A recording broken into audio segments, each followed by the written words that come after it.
Hi ಪ್ರಜಲು ಇದು ಬೇಟೂರು dam ತಮಿಳುನಾಡುಲ Salem డిస్టిక్ల బేటూరు ప్లేస్లో ఈ డ్యామ్ ఉంది.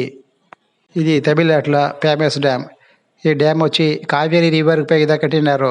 ఈ డ్యామ్ ఇంకొక పేరు ఉంది, స్టాన్లీ వాటర్ డ్యామ్ కూడా చెప్తారు. ఏంటంటే ఈ డ్యామ్ కన్స్ట్రక్షన్ చేసింది స్టాన్లీ ఇంజనీర్. 1924లో బ్రిటిష్ గవర్నమెంట్ ఉండ్రి ఆ కన్స్ట్రక్షన్ ఇంజనీర్. ఈ డ్యామ్ కన్స్ట్రక్షన్ చేసేదానికి తిరువాంగూర్ రూలర్స్, మైసూర్ రూలర్స్ ఇద్దరు సేరిದ ఈ డ్యామ్ కన్స్ట్రక్షన్ చేస్తారు. ఈ dam height 120 feet, length 1700 metres. ఇంకా ఈ డ్యామ్లో పార్క్ ఉంది, ప్లాంట్స్ ఉంది, వాటర్ ప్లేసెస్ ఉంది. 1917లో ఉండి 1990 వరకు ఈ జాగాలో సినిమా షూటింగ్ ప్లేస్ ఫేమస్గా ఉండే. ఈ కన్స్ట్రక్షన్ పీరియడ్లో ఈ డ్యామ్ ఏషియాలో బిగ్గెస్ట్ డ్యామ్ అట అని చెప్పి ఈ వాటర్ తీసేసి దీని పక్కనే 2 పవర్ స్టేషన్ ఉంది.